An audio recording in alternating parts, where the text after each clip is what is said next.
बात करने वाले हैं जो हमारे पास समूचों का कार्तीय गुणन होता है वह क्या होता है और किस प्रकार ज्ञात किया जाता है। सबसे पहले देखेंगे कि इसको दर्शाया कैसे जाता है, फिर देखेंगे कि इसका व्यापकता में किस प्रकार इसको डिनोट करते हैं और फिर इसको एग्जाम्पल के द्वारा समझते हैं। तो सबसे पहले हमने माना कोई भी हमारे पास दो समूचे हैं ए और बी। ए और बी हमारे पास कोई दो समूचे हैं, हमें इनका कार्तीय गुणन ज्ञात करना है। तो सबसे पहले बात करें कि इसको दर्शाया किसे जाता है। जैसे हम बात करें इनके कार्तीय गुणन की, तो कार्तीय गुणन को जैसे हमें ए और बी का कार्तीय गुणन करना है तो इसको इन दोनों के बीच में क्रॉस लगा के दर्शाया जाता है। ये हो गया हमारे पास ए और बी का कार्तीय गुणन। अगर हमें पूछ लिया जाए बी और ए का कार्तीय गुणन, तो बी और ए का कार्तीय गुणन कुछ इस प्रकार लिखेंगे। इसमें क्रम का महत्व होता है, ये इन दोनों का मान कभी भी इक्वल नहीं होता है, मतलब जनरली देखें तो इनका मान इक्वल नहीं होता है। फिर हम बात करें इसको अगर व्यापकता में दर्शाना चाहें तो कुछ इस प्रकार दर्शाएंगे। जैसे माना दो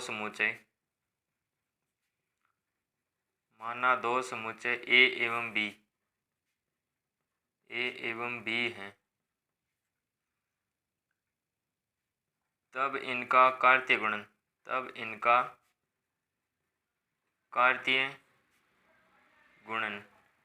ए क्रॉस बी भी देखेंगे और बी क्रॉस बी भी देखेंगे। तो सबसे पहले बात करें ए क्रॉस बी की, इसको पढ़ा जाता है ए क्रॉस बी।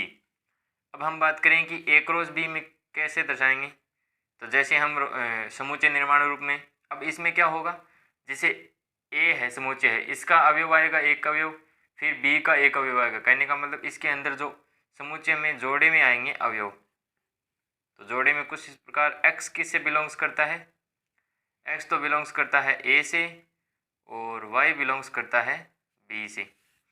अगर हम बात करें कि हमें अगर लिखना हो बी क्रॉस ए, तो बी क्रॉस ए को यह भी क्या किस में आएगा, जोड़े में, जिसमें एक्स किस में बिलोंग्स होगा, बी में, और वाई किस में होगा, ए में, क्योंकि जो पहले होगा उसी से बिलोंग करेगा। अगर हम यहाँ पहले ए लिख लेते हैं तो यहाँ पहले ए का अवयव लिखेंगे और इधर वाई का बी का अवयव आएगा। अब हम बात करें इसके कुछ गुणधर्म की, कि हम अगर इसको गुणधर्म की बात करें, जैसे हमारे पास यदि बात करें यदि ए इक्वल 5 हो, रिक्त समूचे हो, या फिर बात करें कि b इक्वल 5 हो, इन दोनों में से कोई भी 5 आ गया तो हमारे पास जो रिजल्ट निकलेगा a क्रॉस b वह भी हमारे पास क्या बनेगा, 5 बनेगा। तो वह भी हमारे पास 5 बनेगा। या फिर b क्रॉस a की बात करें तो वह भी क्या बनेगा, 5 बनेगा, क्योंकि एक रिक्त समूचे जिसमें कोई भी अवयव नहीं है तो इनका कार्तीय गुणन करेंगे तो अवयव बनेंगे ही नहीं। फिर हम बात करें कि इसके अंदर जो संख्या है अवयवों की वह किस प्रकार डिफाइन होती है। जैसे हमारे पास माना ए में नंबर ऑफ ए हमें पता है कैपिटल N है, तथा नंबर ऑफ बी हमारे पास है m।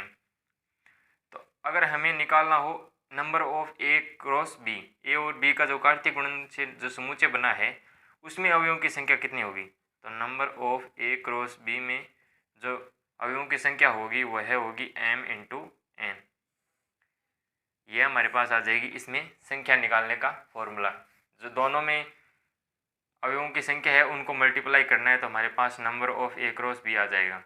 अब हम बात करें इसको एग्जाम्पल के द्वारा समझते हैं कि इसको ज्ञात कैसे किया जाता है।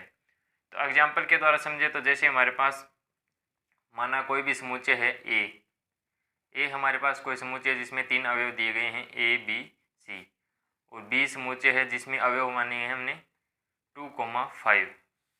तब हमें ए और बी का कार्तीय गुणन, कहने का मतलब ए क्रॉस बी ज्ञात करना है। तो सबसे पहले क्या करना है, एक्स कोमा वाई मतलब जोड़े में लिखना है।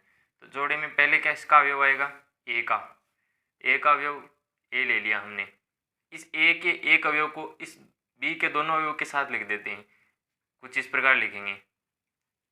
अब बी को इसके दोनों के अवयव के साथ लिख देते हैं b,2 और b,5, फिर इसे सी को दोनों के साथ लिख देते हैं, तो कुछ इस प्रकार लिखेंगे c,2 c,5। ये हमारे पास आ जाएगा ए और बी का कार्तीय गुणन। कहने का मतलब पहले आएगा ए का अवयव, ए के एक अवयव को लेकर जो बी के अवयव हैं उन सभी के साथ लिख देना है। फिर इसी प्रकार ए के सभी अवयवों को लेकर बी के सभी अवयवों के साथ लिख देना है, उस प्रकार को जोड़े में लिखना है। ये हमारे पास निकल जाएगा ए क्रॉस बी।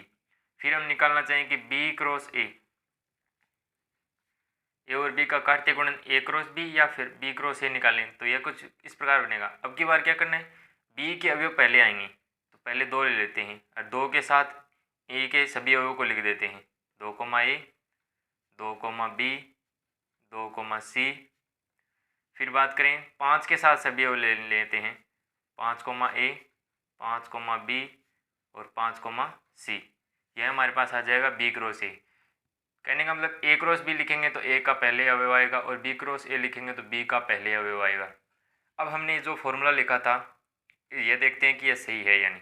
तो हमें नंबर ऑफ ए कितना दिया गया है 3 और नंबर ऑफ बी कितना है, इसमें अवयवों की संख्या 2। अब हमने number of A cross b निकालें, इस वाले फॉर्मूले के अकॉर्डिंग 3 × 2 कितना आएगा 6 और हमने निकाले कितने 1 2 3 4 5 6। कहने का मतलब जो ये फॉर्मूला है वो सेटिस्फाई हो गया। तो कहने का मतलब जो अवयव इतने ही बनेंगे, 6 ही बनेंगे। और number of b cross a b कितना है हमारे पास 3, 2 = 6। तो यह हमारे पास हो जाएगा समुच्चयों का कार्तीय गुणन कि समुच्चयों का कार्तीय गुणन किस प्रकार ज्ञात किया जाता है।